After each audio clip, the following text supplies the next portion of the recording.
মুআজ্জাজ ও মুকাররম সম্মানিত মুসল্লিয়ানে করম, আল্লাহ রব্বুল ইজ্জত ওয়াল জালালের আলিশান দরবারে অসংখ্য অগণিত শুকর সুজুদ যে মহান রব্বুল আলামিন অত্যন্ত দয়া করে, মায়া করে, স্নেহ করে, ভালোবেসে আমাকে আপনাকে সকলকে আজ পবিত্র জুমার দিনে জামে মসজিদে জুমার নামাজ পড়ার লক্ষ্যে এবং তার আগে খুতবাতুল জুমা শোনার জন্যে প্রথম সারির মুসল্লি হয়ে মসজিদে আসার, বসার এবং সমবেত হওয়ার তৌফিক আর সুযোগ দান করেছেন। এজন্য সেই মহাবিশ্বের মালিকের দরবারে কালিমাতুশ শুকর আদায় করছি, আলহামদুলিল্লাহ।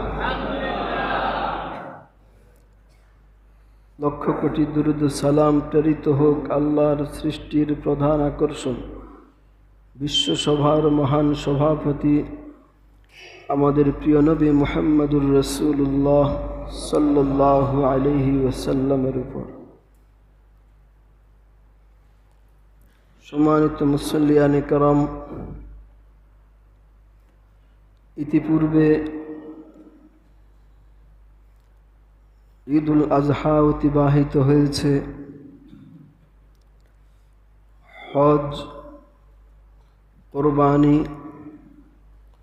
তাকবীরে তাশরিক এবং আল্লাহ পাকের পক্ষ থেকে তার বান্দাদের উপর মেহমানদারির দিনগুলো শেষ হয়েছে। বছরে 5 দিন রোজা রাখা হারাম, 2 ঈদের 2 দিন, কোরবানির ঈদের পরে 3 দিন, এই 5 দিন রোজা রাখা কি হারাম।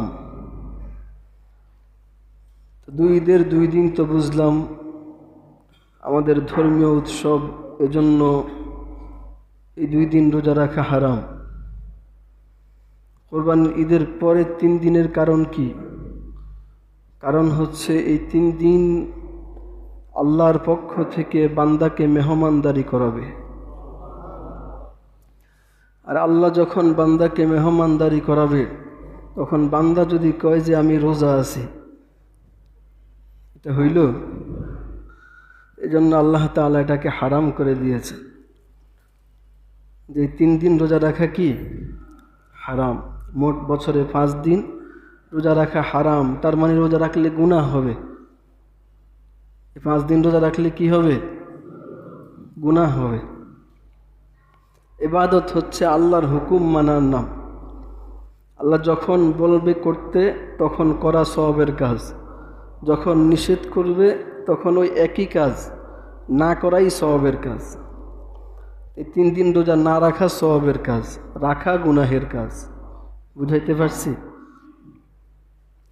আল্লাহর পক্ষ থেকে মেহমানদারি হয়েছে, যার কারণে দেখা গেছে যে এমন কোনো ফ্যামিলি নাই, এমন কোনো ঘর নাই, কোনো না কোনোভাবে তার ঘরে গোশত পৌঁছায় নাই।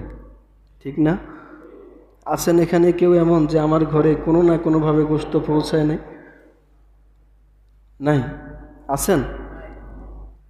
আল্লাহ তাআলা কোনো না কোনোভাবে আপনার ঘরে গোশত পৌঁছাইয়া দিয়েছে। কারণ মেহমানদারি কার পক্ষ থেকে? আল্লাহর পক্ষ থেকে। তো মেহমানদারি শেষ, এখন আমাদের কাজ হলো শুকরিয়া আদায় করা। কি করা? শুকরিয়া। আল্লাহর নিয়ামত পাওয়ার পরে কি করতে হয়? শুকরিয়া আদায় করতে হয়। আর সেই শুকরিয়া হচ্ছে জবানে আমরা যেটা বলি আলহামদুলিল্লাহ। সবাই পড়ি আলহামদুলিল্লাহ। প্রশংসা করলাম কার? প্রশংসা একমাত্র করব কার?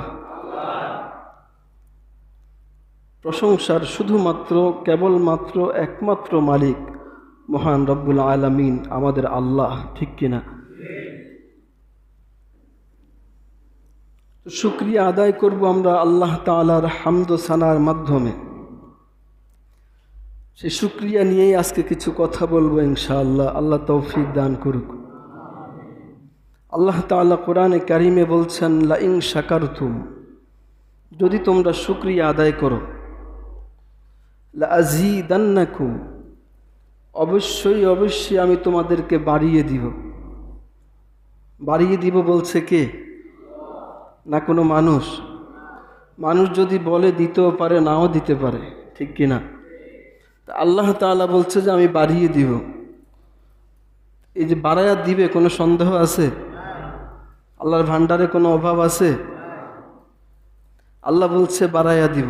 আবার যদি বলতো যে এই আযীদাকুম, তাহলে বুঝতাম যে আল্লাহ তাআলা স্বাভাবিকভাবে বলছে যে যদি তোমরা শুকরিয়া আদায় করো বাড়ায়া দিব।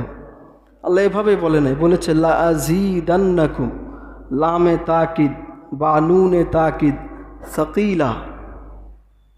তার মানে আল্লাহ তাআলা দুইবার তাকিদ দিয়ে বলছে অবশ্যই, অবশ্যই, দুইবার অবশ্যই বলছে। আমি বাড়িয়ে দিব এই কথা বলার আগে আল্লাহ কয়বার অবশ্যই বলছে?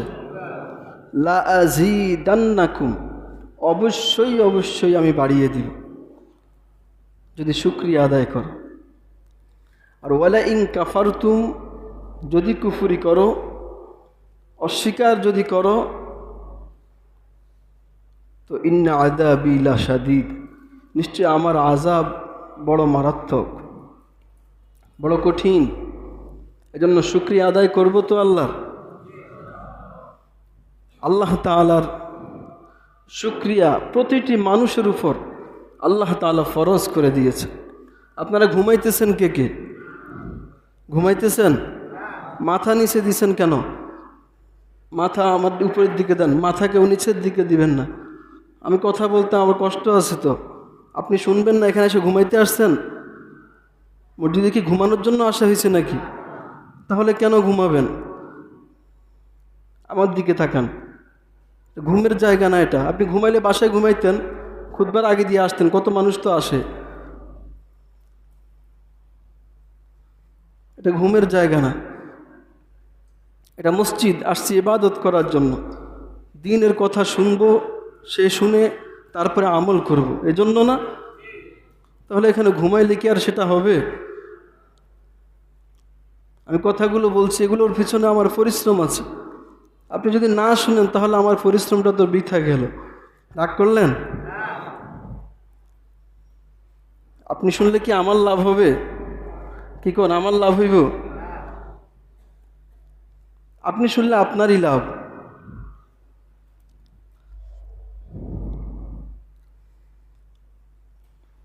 আমাদের সব সময় শুকরিয়া আদায় করতে হবে কার? যে যে অবস্থায় আছি সেই অবস্থায় শুকরিয়া আদায় করব কার?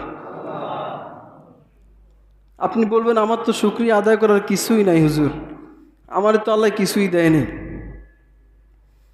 আল্লাহ তাআলা যাকে কিছুই দেয় নাই, শুধু একটু সুস্থ রাখছেন, তার প্রতি সেকেন্ডে আল্লাহর শুকরিয়া আদায় করা উচিত।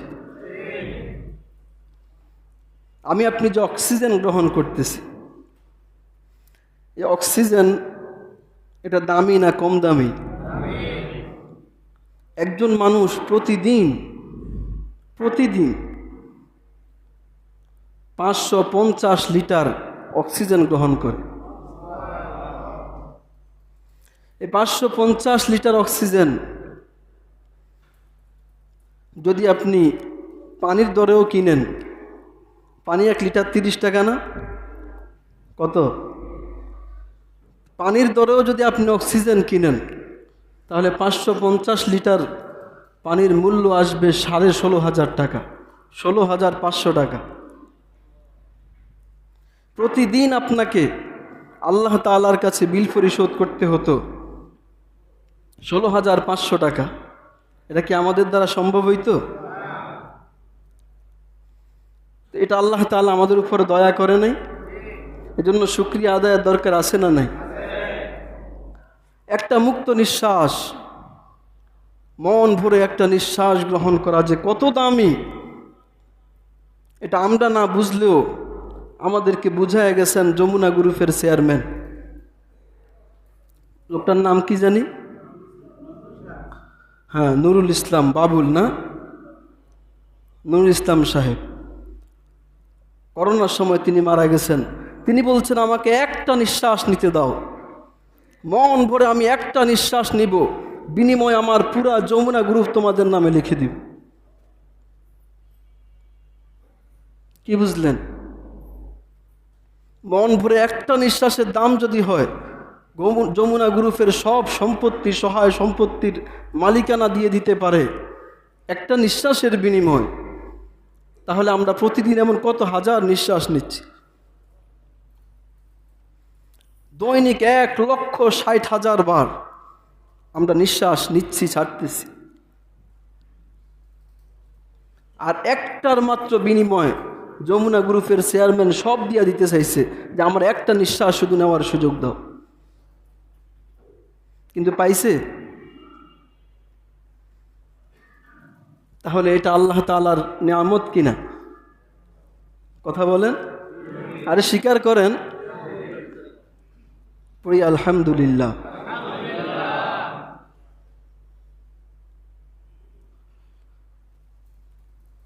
যাদের কিডনিতে সমস্যা,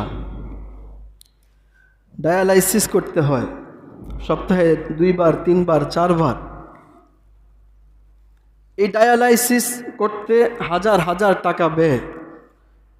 যার করা হয় সে কষ্ট পায়, সময়ের ক্ষয় হয়, সময় নষ্ট হয়, নানান রকমের সমস্যা অসুবিধা। এক সপ্তাহে 2-3 বার করতে, আর এই একই কাজ একজন সুস্থ মানুষের দেহে আল্লাহ তাআলা দিনে 36 বার করে। একটা কাজ ডায়ালাইসিস, এটা করতে হাজার হাজার টাকার ব্যয় আছে না নাই? সময়ের ব্যয় আছে না নাই? যে করতেছে, যার করাইতেছে, সে কষ্ট পাইতেছে কি পায় না? তারপরেও কি স্বাভাবিক জীবন যাপন করতে পারে নাকি অসুস্থ জীবন? তো আল্লাহ তাআলা আমাদের প্রতিদিন 36 বার, 3 10 6 কত? 36 বার আল্লাহ তাআলা আমাদের দেহের মধ্যে এটা অটোমেটিক করতেছে।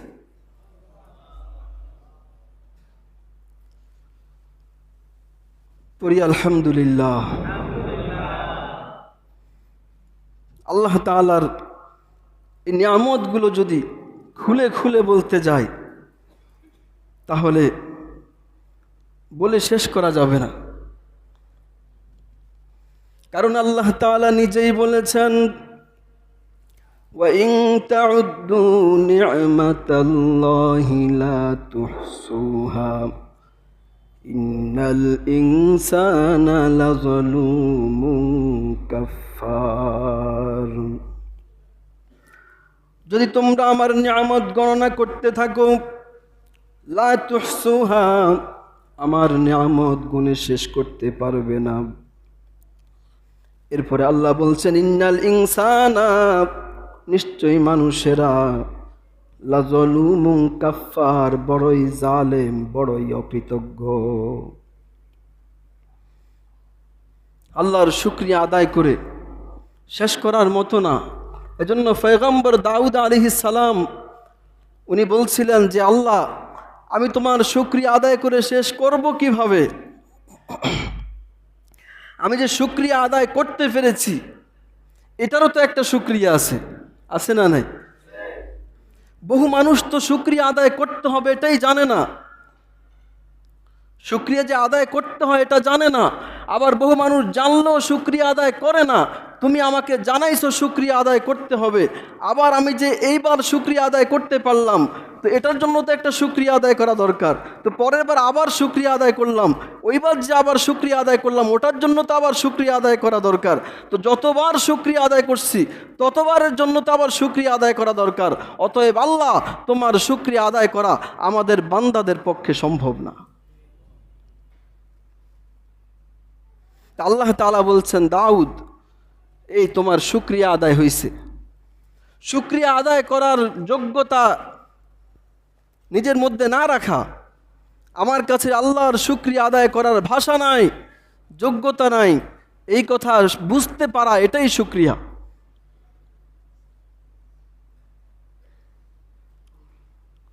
মুফাসসিরিনে কেরাম লিখেছেন, ইন্নাল হামদা ওয়াশ শুকর ইবাদাতুল আউয়ালিন ওয়াল আখিরিন, নিশ্চয় হামদ এবং শুকর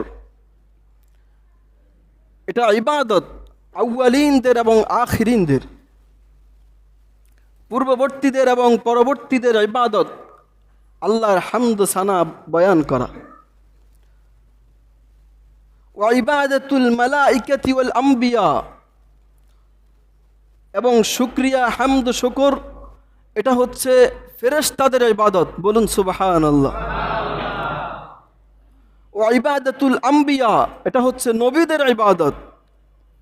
শুকর ওয়া ইবাদাতু আহলিস সামাওয়াতি ওয়াল আরদ, শুকর হচ্ছে আসমানওয়ালা জমিনওয়ালাদের ইবাদত। ওয়া ইবাদাতু আহলিল জান্নাহ, শুকর হচ্ছে জান্নাতবাসীদের ইবাদত।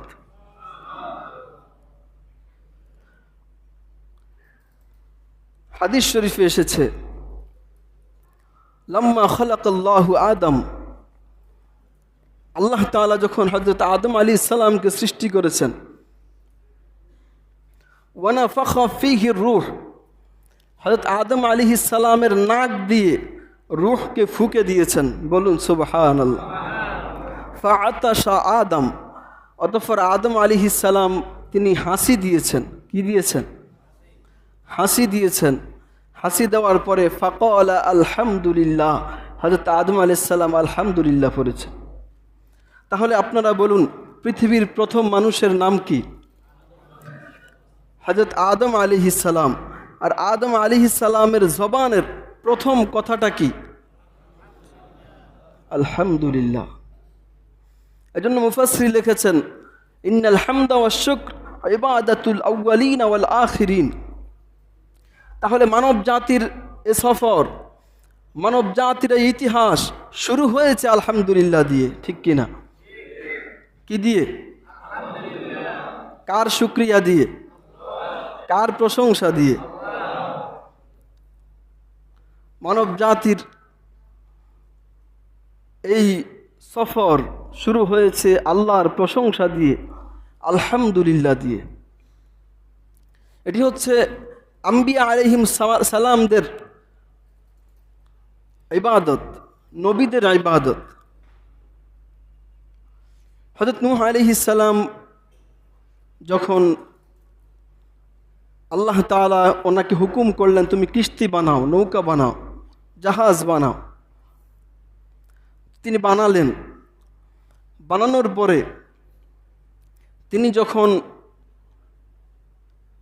নৌকাতে আরোহণ করলেন, তার সঙ্গী সাথীদেরকে নিয়ে, ঈমানদারদেরকে নিয়ে নৌকাতে আরোহণ করার পরে আল্লাহ তাআলা ওনাকে শিখিয়ে দিয়েছেন, ফাইদা ইস্তাওয়াইতা ওয়া মান মাআকা আলাল ফুলক, যখন তুমি এবং তোমার সঙ্গী সাথীরা জাহাজের উপরে উঠবে, ফাকুলিল হামদুলিল্লাহ, তুমি বলো যে আলহামদুলিল্লাহ। আগে থেকে আল্লাহ তাআলা পয়গম্বর নূহ আলাইহিস সালামকে শিখিয়ে দিয়েছেন যে তুমি যখন ওই নৌকার উপরে উঠবে তোমার সাথী সঙ্গীদেরকে নিয়ে, তুমি তখন পড়ো আলহামদুলিল্লাহ। সকল প্রশংসা কার? শুকরিয়া কার?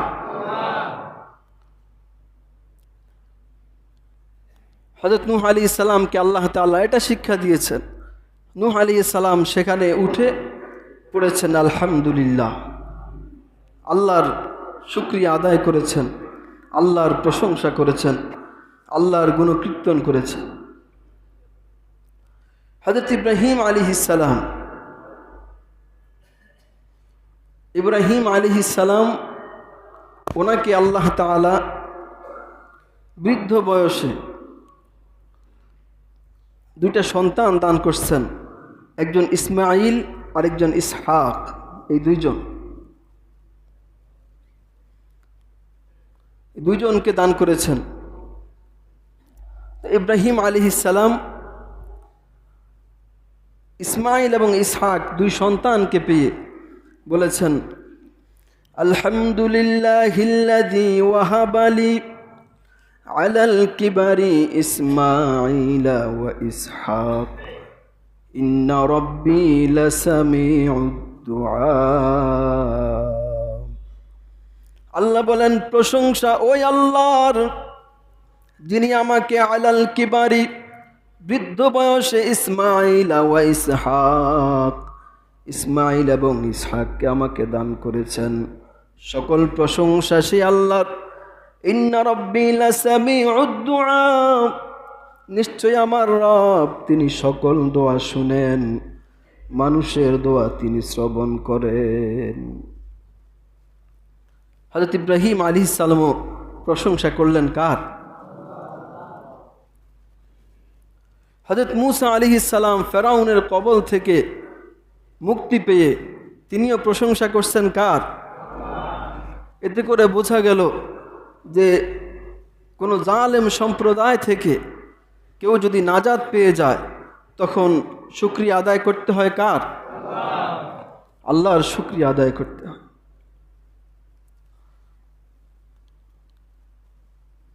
জালেমদের হাত থেকে রেহাই পেয়ে হযরত ইব্রাহিম আলাইহিস সালাম শুকরিয়া আদায় করেছেন, হযরত মূসা আলাইহিস সালাম শুকরিয়া আদায় করেছেন, হযরত নূহ আলাইহিস সালাম শুকরিয়া আদায় করেছেন।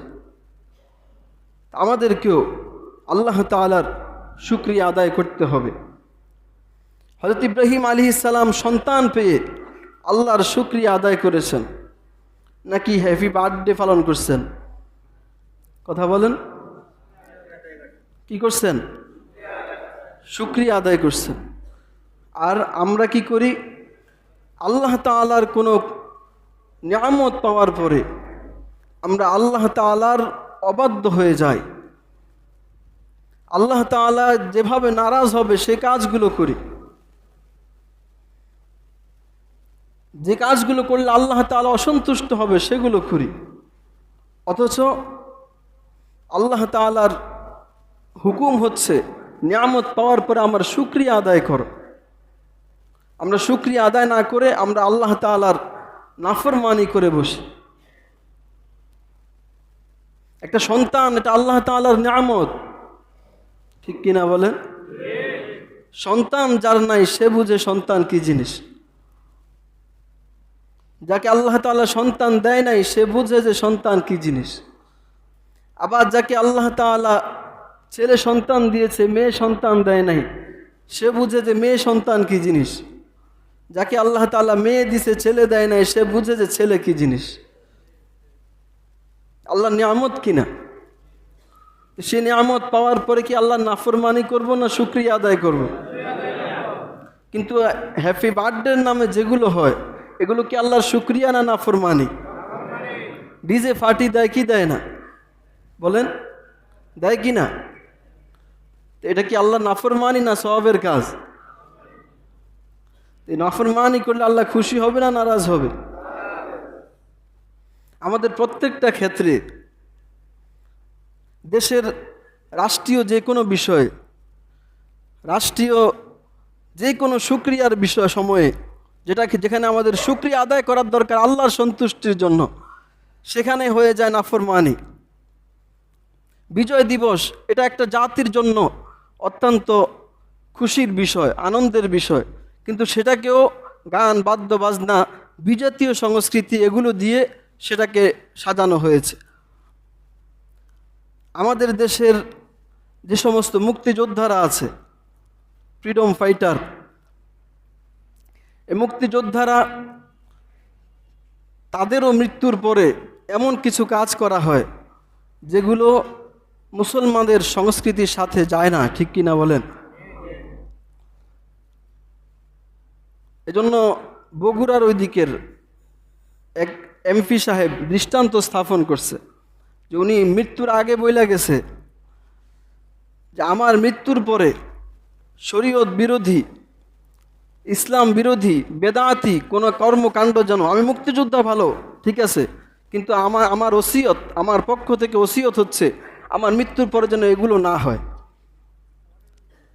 মৃত্যুর পরে যেন এগুলো না হয়। এখানে যারা আছেন আপনারা ওসিয়ত করে যাবেন, কারণ এগুলো যেগুলো হচ্ছে একজন মুসলমানের জীবনের শেষ যখন সে দুনিয়া থেকে বিদায় নিবে, তাকে ইসলাম যে সম্মানের সাথে বিদায়ের ব্যবস্থা করেছে, এর চাইতে বড় কোনো সম্মান নাই। বলেন আছে?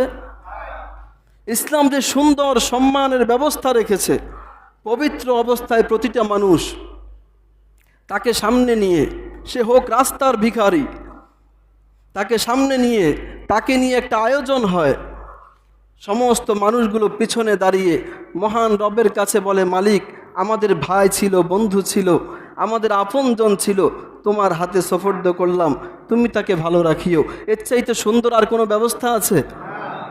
এই যে যেগুলো বলে, বাঁশি বাজায়, কি ধাপ ধূপ করে কয়, এগুলির কি কোনো ফায়দা আছে বলেন?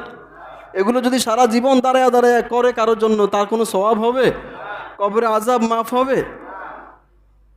এগুলো বিজাতীয় জিনিস, মানে সংস্কৃতি দিয়ে সাজানো। 1 মিনিট নীরবতা না, 40 মিনিট নীরবতা পালন করলে এক বিন্দু সওয়াব হবে? এগুলোর কি মানে আছে?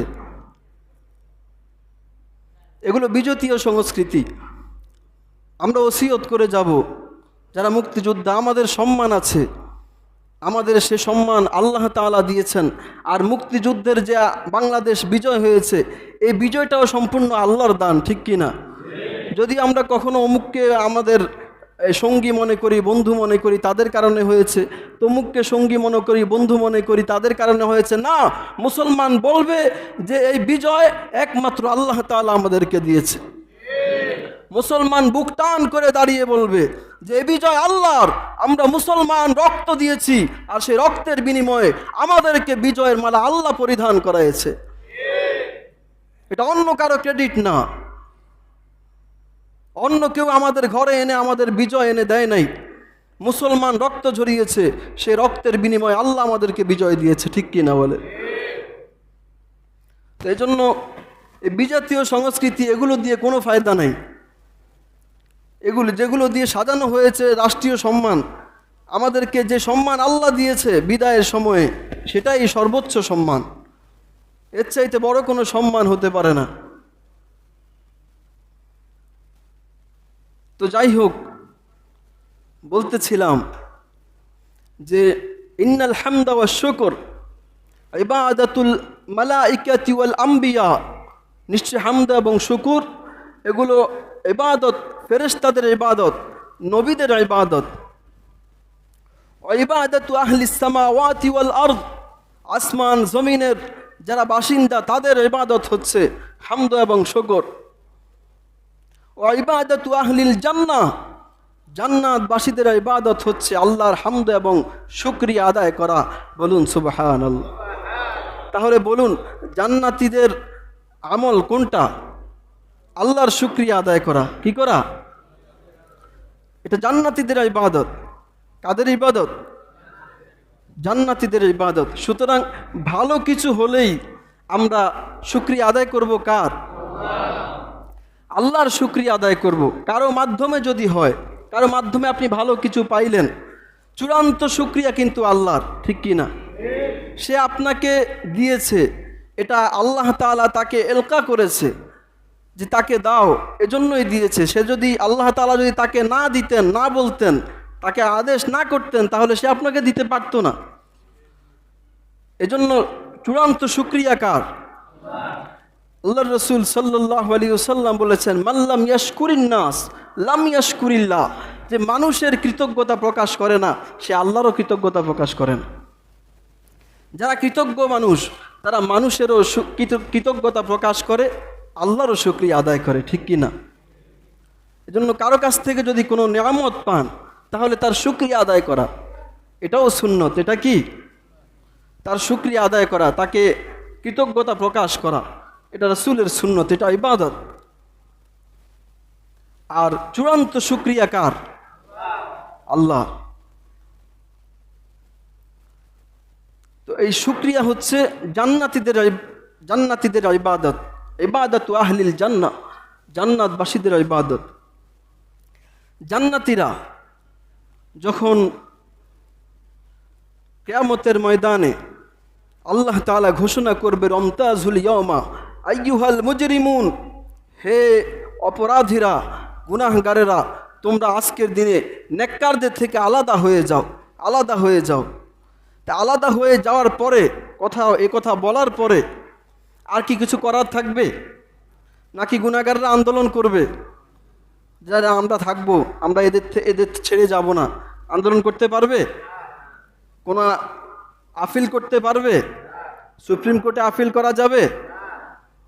আল্লাহ তাআলা হুকুম করেছে, সরে যাও, আমার নেককার বান্দাদের সাথে দুনিয়াতে মিলেছিলা, আজকে থাকার কোনো সুযোগ নাই, আলাদা হয়ে যাও। এই প্রথম জান্নাতীরা কিয়ামতের ময়দানে তারা বলবে, আলহামদুলিল্লাহিল্লাযী নাজ্জানা মিনাল কওমিজ জালিমিন।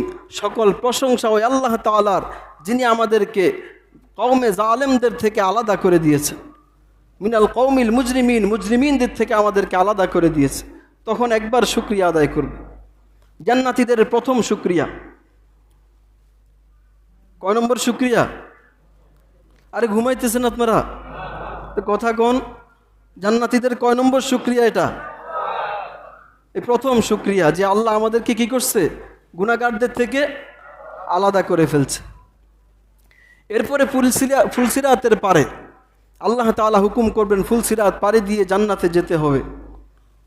তখন তো ভীষণ টেনশন, কারণ পরীক্ষার্থী যখন পরীক্ষা দেয় তখন তার সবচাইতে বেশি চিন্তার দিন হচ্ছে যেদিন রেজাল্ট ঘোষণা হবে, ঠিক কিনা? যে ভালো সে চায় যে আমি যেন এক নম্বরের বাহিরে না যাই, যে মোটামুটি ভালো সে চায় যে আমি 10-এর ভিতরে থাকলেই চলবে, আর যে একেবারে কোনো পাশের আশাই নাই সে চিন্তা করে যে 2 বিষয় যদি ফেল যায় তবুও তো সামনের ক্লাসে উঠা যাবে, 3য় বিষয় যেন না হয়, ঠিক কিনা? তো জান্নাতীদের অবস্থাও এমন হবে, ফুলসিরাত কেউ বিজলির আকারে পার হয়ে যাবে, বলুন সুবহানাল্লাহ। কেউ দৌড়ে দৌড়ে পার হবে, কেউ পায়ে হেঁটে আস্তে আস্তে করে পার হবে, কেউ হামাগুড়ি দিয়ে কোনো রকম পার হবে, কেউ আবার কেটে জাহান্নামে পড়ে যাবে। ফুলসিরাত পাড়ি দিয়ে মানুষেরা যখন ওই পারে চলে যাবে, জাহান্নামে কেটে পড়তে হবে না। এইবার লোকেরা বলবে, ওয়াকালুল হামদুলিল্লাহিল্লাযী আযহাবা আন্নাল হাযান ইন্না রাব্বানা লাগফুরুন শাকুর। প্রশংসা ওই আল্লাহ তাআলার, আল্লাযী আযহাবা আন্নাল হাযান, যিনি আমার থেকে পেরেশানিকে দূর করেছেন। কষ্ট করে হলেও ফুলসিরাত পাড়ি দিয়ে আমি এপারে আসতে পেরেছি। এবার সে আল্লাহ তাআলার প্রশংসা করবে, আলহামদুলিল্লাহ, আল্লাহর প্রশংসা। ইন্না রাব্বানা লাগফুরুন শাকুর, নিশ্চয়ই আল্লাহ তাআলা অবশ্যই আমাকে ক্ষমা করেছেন এবং আমার কৃতজ্ঞতা প্রকাশ করেছেন। এ হচ্ছে দ্বিতীয়বার শুকরিয়া আদায় করবে জান্নাতীরা। তৃতীয়বার শুকরিয়া আদায় করবে যে সমস্ত জান্নাতীরা প্রথম চান্সেই জান্নাতে যেতে পারে নাই। এদেরকে আল্লাহ তাআলা জাহান্নাম থেকে উঠিয়ে এনে জান্নাতের একটি নহরের মধ্যে তাদেরকে গোসল করাবেন। এদের শরীরটা পুড়ে ছাই ছাই হয়ে গিয়েছিল, গোশতগুলো কয়লা হয়ে গেছে, চেহারাটা চেনা যায় না, সুরেটা শরীর কয়লা। এই মানুষটাকে যখন ওই নহরের মধ্যে গোসল করায় উঠাবে, সাথে সাথে সে সুদর্শন একজন যুবক হয়ে যাবে, সুস্থ সবল একজন মানুষ হয়ে যাবে। এবার সে বলবে, ওয়াকালুল হামদুলিল্লাহিল্লাযী সাদাকানা, ক্বালুল হামদুলিল্লাহিল্লাযী হাদানা লিহাদা ওয়া মা কুন্না লিনাহতাদিয়া লাউলা আন হাদানাল্লাহ। সকল প্রশংসা ওই আল্লাহ তাআলার, যিনি আমাদেরকে হেদায়েত দিয়েছেন। আল্লাযী হাদানা লিহাদা, যিনি আমাদেরকে জান্নাতের জন্য জান্নাতের পথে আমাদেরকে চালাইছেন। ওয়া মা কুন্না লিনাহতাদিয়া লাউলা আন হাদানাল্লাহ, আল্লাহ যদি আমাদেরকে জাহান্নাম থেকে মুক্ত না করতেন তাহলে আমরা কোনোদিন জান্নাতের উপযুক্ত ছিলাম না।